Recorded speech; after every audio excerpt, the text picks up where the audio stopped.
Xabaringiz bor, Fabio Cannavaro boshchiligidagi O'zbekiston milliy terma jamoasi sanoqli kunlardan so'ng jahon chempionatida ishtirok etish uchun mezbon davlatga jo'nab ketadi.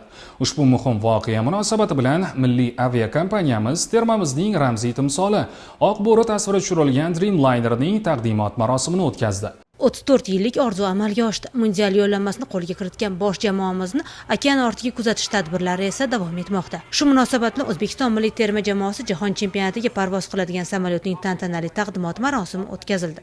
Ommaviy axborot vositalari vakillari va mehmonlar Boeing 787 Dreamlinerning yangi ko'rinishi bilan tanishishdi. Samolyotning yon qismida milliy jamoaning kuchi, jasorati va birligini ifodalovchi oq bo'ri timsoli asosiy elementga aylanganini ko'rish mumkin.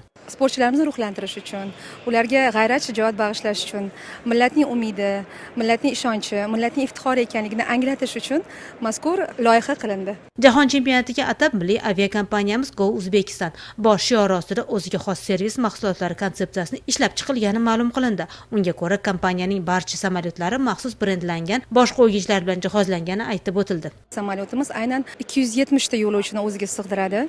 Ular ekonom klassga va biznes klassga bo'linadi albatta. Boeing Dreamliner 787 uzoq masofaga mo'ljallangan. Bilasiz, okean orti vaqt talab qiladi, katta vaqt talab qiladi. Shuning uchun bunaqa parvozlar aynan shunday samolyotlarga ishonib topshiriladi. Sportchilarimiz uchun juda katta loyiha qilingan. Shu maxsus to'plamlar, maxsus sovg'alar faqat ular uchun emas, balki aynan shu reys bilan uchadigan yo'lovchilar uchun taqdim qilinadi. Eslatib o'tamiz, Fabio Cannavaro ustozligidagi jamoamiz 26 may kuni tongda Nyu-Yorkka uchib ketadi. Toshkent shahrida aralash jang san'atlari bo'yicha